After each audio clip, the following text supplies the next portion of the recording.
Nah, sekarang gimana kalau kasusnya dibalik?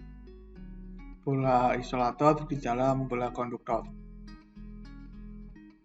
Ini misalkan ini ada sebuah bola isolator yang diberi muatan Q1 dengan jari-jari R1 berada di dalam bola konduktor yang dilubangi di sini, yang mana memiliki jari-jari R2 dan muatan Q2. Untuk mengetahui medan listrik di semua tempat di sini, kita pertama-tama mencari di sini di dalam bola isolator. Kita memiliki permukaan tertutup seperti ini. Nah, hukum Gauss di permukaan tertutupnya, integral tertutup E.dA itu sama dengan muatan di dalam permukaan tertutup dibagi dengan epsilon 0. Dan muatan di dalam permukaan tertutup itu harus didefinisikan melalui rapat muatan di isolatornya, yaitu dQ per dV, yang mana rho-nya itu adalah Q dibagi dengan volume isolator totalnya 4/3 pi R1 pangkat 3. Nah, muatan di dalam permukaan tertutup U adalah integral dari rho dV. V itu adalah volume dari permukaan tertutup ini, sehingga hasilnya adalah rho kalikan 4/3 pi R pangkat 3. Integral tertutup E.dA itu sama dengan E dikalikan luasannya 4 pi R kuadrat. Dengan demikian, hukum Gauss-nya E kalikan 4 pi R kuadrat sama dengan 4/3 rho pi R pangkat 3 per epsilon 0, sehingga E-nya adalah rho R per 3 epsilon 0, atau ketika kita masukkan rho-nya kita akan dapatkan bentuk yang sederhana di sini. E-nya adalah Q1 R per 4 pi epsilon 0 R1 pangkat 3. Nah, sekarang di daerah kedua, di dalam konduktor namun di luar isolator di sini. Nah, hukum Gauss di permukaan tertutupnya, integral tertutup E.dA itu sama dengan Q di dalam per epsilon 0. Nah, namun di luar bola isolator di dalam konduktor itu medan listriknya di dalam konduktor itu harus sama dengan 0.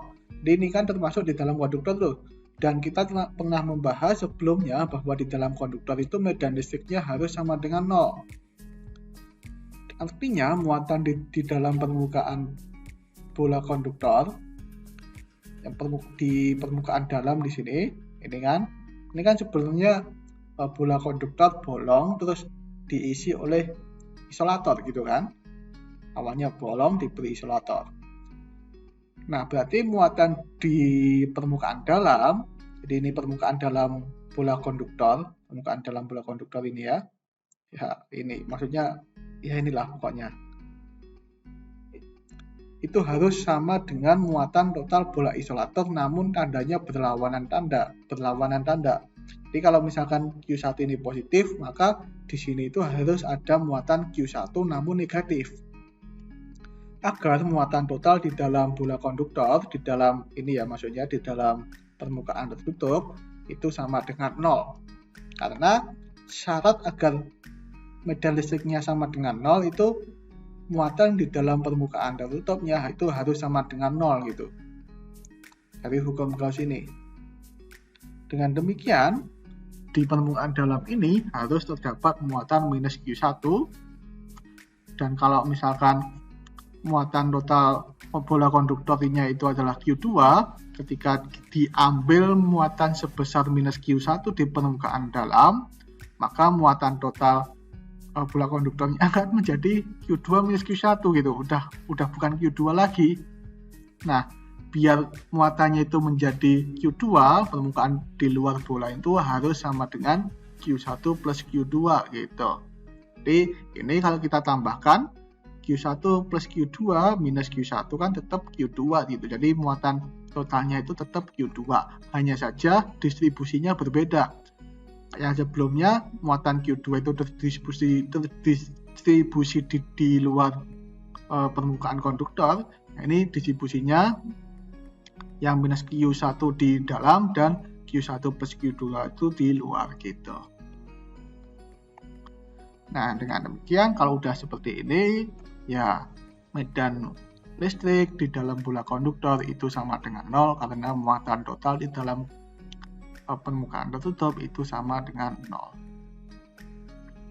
Nah, sekarang kalau di luar semuanya, hukum Gauss di permukaan tertutupnya, integral E dot dA itu adalah Q di dalam permukaan tertutup dibagi dengan epsilon 0, dan muatan total di dalam permukaan tertutup adalah total muatan isolator dan konduktor, maka integral tertutup E dot dA itu sama dengan Q1 plus Q2 per epsilon 0. E dikalikan PR kuadrat sama dengan Q1 plus Q2 per epsilon 0, E-nya sama dengan Q1 plus Q2 per 4pi epsilon 0 R kuadrat. Nah, jadi kita memiliki distribusi medan listrik seperti ini ya, di 3 daerah, di dalam isolator, di dalam konduktor, dan di luar semuanya. Di bagian pertama, ketika kita plot, itu dia linear di sini, linear terhadap R, jadi garisnya lurus, memiliki gradien konstan di sini. Di bagian kedua 0, di sini medan listriknya 0.